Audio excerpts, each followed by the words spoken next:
Welcome to my mini cooking house.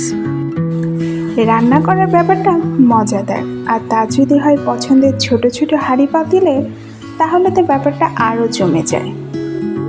তো আমি আমার হাউসটাকে একটু সাজিয়ে নিয়েছি।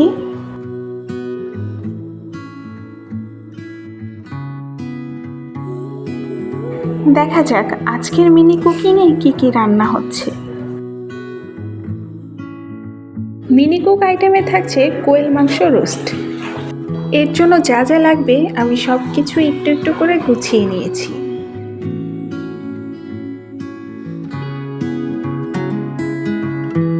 প্রথমেই আমি মাংস ম্যারিনেট করে নেব। প্রয়োজন মতো কিছু মশলা দিয়ে ভালোভাবে মেখে নেব। দিয়ে দিলাম একটু মরিচের গুঁড়ো, গরম মশলা, লবণ, রসুন বাটা, জিরা বাটা, আদা গুঁড়ো, সাথে টমেটো সস। ম্যারিনেটের কাজটি শেষ। এখন আমরা ভাত রান্না করার জন্য হাঁড়িতে চাল নিয়ে নেব। আমি চামচ দিয়ে একটু একটু করে চাল নিয়ে নিচ্ছি। রান্নার সাথে সাথে আমার খেলনা পাতে খেলাও হচ্ছে। চাল নেওয়া হয়ে গেলে এতে পানি দিয়ে ধুয়ে নেব। চাল ধুয়ে নেওয়ার পর এখন রান্না বান্নার কাজ শুরু করে দিলাম। এখানে ছোট চুলো ব্যবহার করলে খুব বেশি ভালো হতো, কিন্তু ছোট চুলোয় আগুন জ্বালিয়ে সেটাতে রান্না করা অনেক কষ্টদায়ক, তাই আমি এখানে ইলেকট্রিক চুলোই ব্যবহার করেছি। যাই হোক, আমার কড়াইয়ে তেল গরম হয়ে গেছে। এখন আমি ম্যারিনেট করে রাখা কোয়েলের মাংসের পিসগুলো দিয়ে ভেজে নিচ্ছি।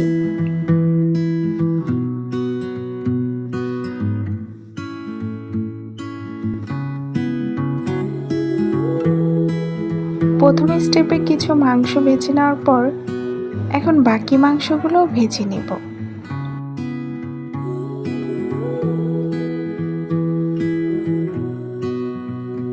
এমন ছোট করে ভাজতে আমার বেশ ভালো লাগছে।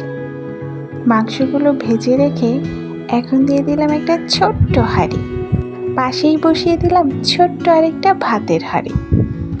ছোট্ট হাঁড়িতে চামচ দিয়ে একটু একটু করে তেল দিয়ে নিচ্ছি। তেলটা গরম হয়ে আসলে এতে দিয়ে দিলাম ছোট্ট একটা তেজপাতা। অনেক খুঁজে খুঁজে একটা ছোট্ট তেজপাতা পেয়েছি। এর সাথে দিয়ে দিলাম দারচিনি, এলাচ, তারপর সেগুলো একটু নাড়িয়ে নিচ্ছি। এখন দিয়ে দিলাম সামান্য পরিমাণ জিরা।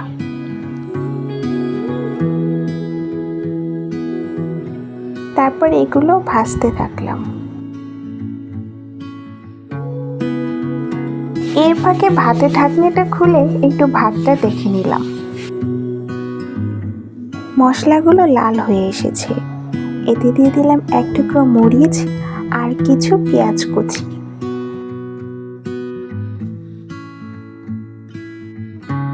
আমি যখন পেঁয়াজগুলো নাড়ছিলাম তখন আমার বেশ ভালো লাগছিল, কিন্তু একটি প্রবলেম হচ্ছিল, হাঁড়িটি টিস্যু দিয়ে ধরে রাখতে হাতে প্রচণ্ড তাপ লাগছিল, কিন্তু আমার মনেই ছিল না পাতিলটা ধরার জন্য আমার কাছে বাউলি আছে। পেঁয়াজটা ভাজা শেষে আমি দিয়ে দিলাম মরিচের গুঁড়ো, একটু হলুদ গুঁড়ো আর গরম মশলা, স্বাদ মতো লবণ। ভালোভাবে কষিয়ে নিচ্ছি। একটু কষিয়ে নিয়ে এতে দিয়ে দিচ্ছি কিছু বাটা মশলা, আদা রসুন বাটা। এরপর আবার কষিয়ে নিচ্ছি। এদিকে আমার ভাতটাও হয়ে এসেছে। এই তো, এখন আমি বাউলি ব্যবহার করছি। এখন আর কষ্ট হচ্ছে না, খুব সুন্দরভাবেই নাড়াচাড়া করতে পারছি। পাত্রের গায়ে যখন পেঁয়াজগুলো লেগে থাকছিল তখন দিয়ে দিলাম দুধ।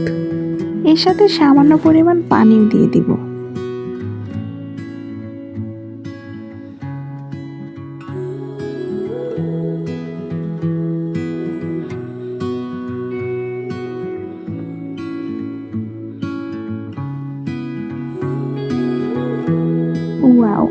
এটার কালারটা বেশ চমৎকার হয়েছে। এখন ঢেকে দিলাম, কিছুক্ষণ জাল হবে।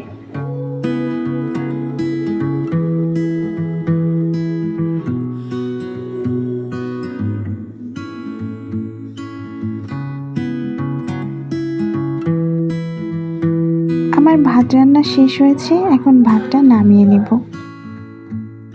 দেখতেই পাচ্ছেন তরকারির পানিটা কেমন ফুটে গেছে। এখন ভেজে রাখা কোয়েলের মাংসগুলো দিয়ে দিলাম।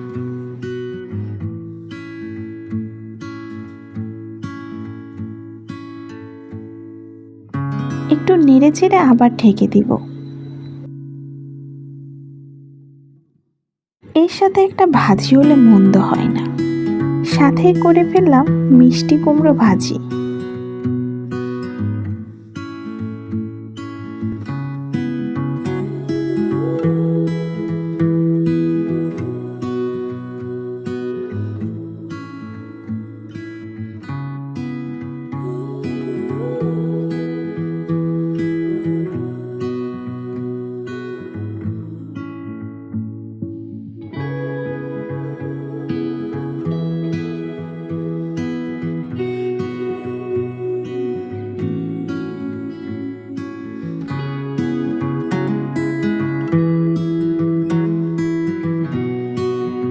এদিকে আমার রোস্টটাও হয়ে এসেছে। অলমোস্ট সব রান্না করা শেষ। এখন ভাতগুলো একটু নেড়ে নিচ্ছি যাতে ঝরঝরে হয়।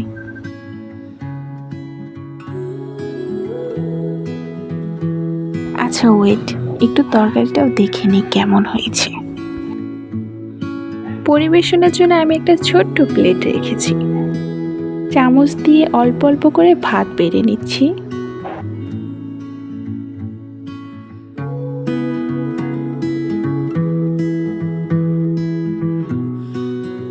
সাথে নিলাম মিষ্টি কুমড়ো ভাজি। এখন নিয়ে নিব মজাদার রোস্ট।